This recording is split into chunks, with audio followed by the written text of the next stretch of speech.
I think things like this, to me are much more about, they've become so abstract that the concept plays very much a second fiddle to the painting.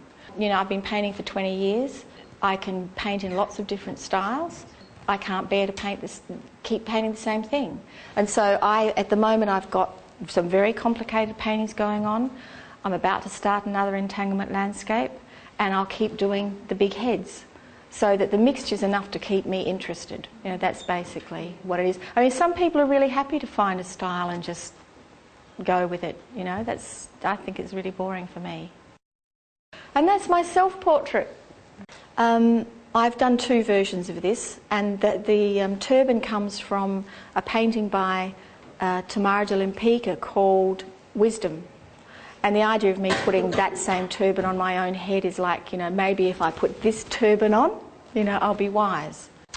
No, the order is not significant. The fact that they're exotic is significant. The background is full of turmoil. It's smoke that goes behind them. I'm interested in placing exotica into a suburban situation. So a lot of my work placed into wealthy, wonderful homes. I find it a little bit subversive that a lot of my images are very exotic. They're sometimes of people that wouldn't normally be in a situation like that. A painting by Tamara de Lempicka. The middle one is based on a painting by Tretyakov, and the face on the right is a complete hybrid. I've made it up. It's to include everything, because that's basically what is happening.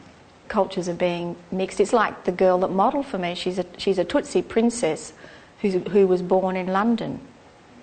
That's called The Snake is Dead. It's obviously inspired by Manet, Déjeuner sur l'herbe. When I finished art school, I went to London and spent a year in London, and this is the very first painting that I painted when I came back from London.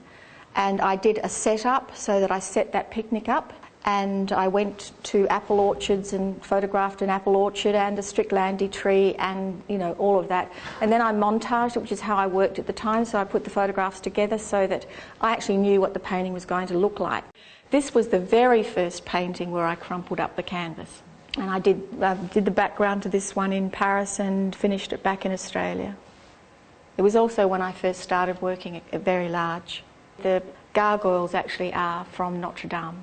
Odd Olympia, look at that. And of course the Odd Olympia it's like Ode to Olympia, Odd Olympia, because it's Manet's work in the background. Down the bottom are 7 of my friends, and I actually did quite a good copy of the Manet painting.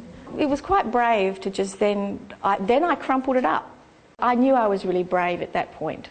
You put in the bath and you've just spent 2 months painting this thing, which I could quite happily have on my bedroom wall, thanks.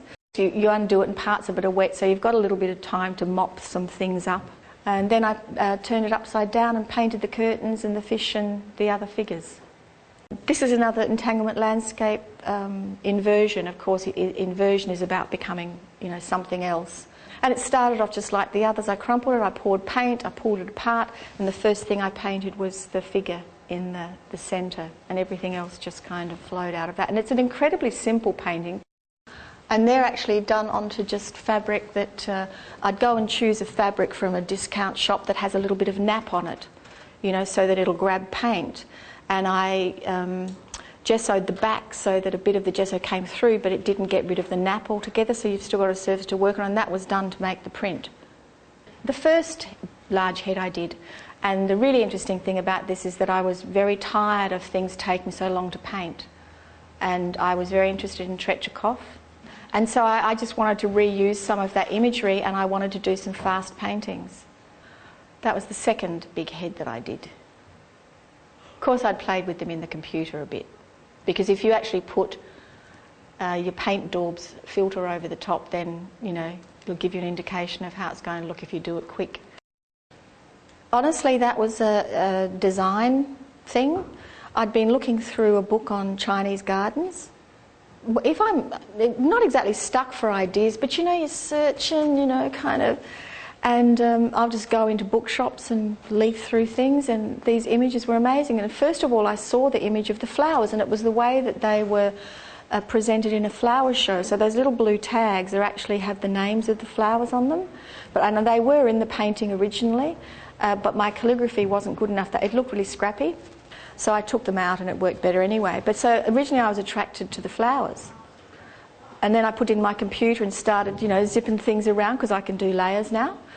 And, and went, wow, that looks amazing. And so I don't think it meant anything more than that. And the mirror face, you know what a mirror face is? A mirror face really is the face that you pull in the mirror and that you think you would like the world to see. So we kind of go, we suck our cheeks in and look at ourselves sideways, And of course that's not how we appear at all. I see an artist making statements about things because a lot of art is just so damn safe. You want to, ugh. Really, I mean, most people are making just purely decorative work and there's so much of it around. So I get criticised for the way that I use women, sometimes the fact that I'm too decorative. I can get criticised for my colour, for my scale, for lots of things. But not many people, because I kind of think that if people find my work too provocative, they won't go and see it. Somebody would have already told them there's a painting with purple dildos. I've made a living from my work for over 10 years now. But if you can look at statistics, and only 12% of artists manage to do that. Most earn less than, $27,000 a year or something like that. And that's not enough to have an art career, because the more your career develops, the more expensive it gets. But don't go into it thinking you're going to make a living necessarily. Shouldn't stop you if you're passionate, though. Just really briefly, it was accidental. I mean, I never did art at high school. I left school when I was 14. I could draw, but because I'd never done art, I did the science stream and all of that. I actually went and did hairdressing. So I finished that and I got married very young, and my husband went to art school. So through him I saw art school, which it was just one of those things, and it was like coming home. I think it's fantastic that I met him and it happened. It might not have happened without that. I'd left hairdressing by that stage. Who knows? I tried lots of different things. I worked in hospitality a lot. Like anybody who's trying to go through art school, I worked, 4 or 5 years behind a bar through art school. Found out I could paint. I think we might leave it there. Thank you very much. Good luck with all your work.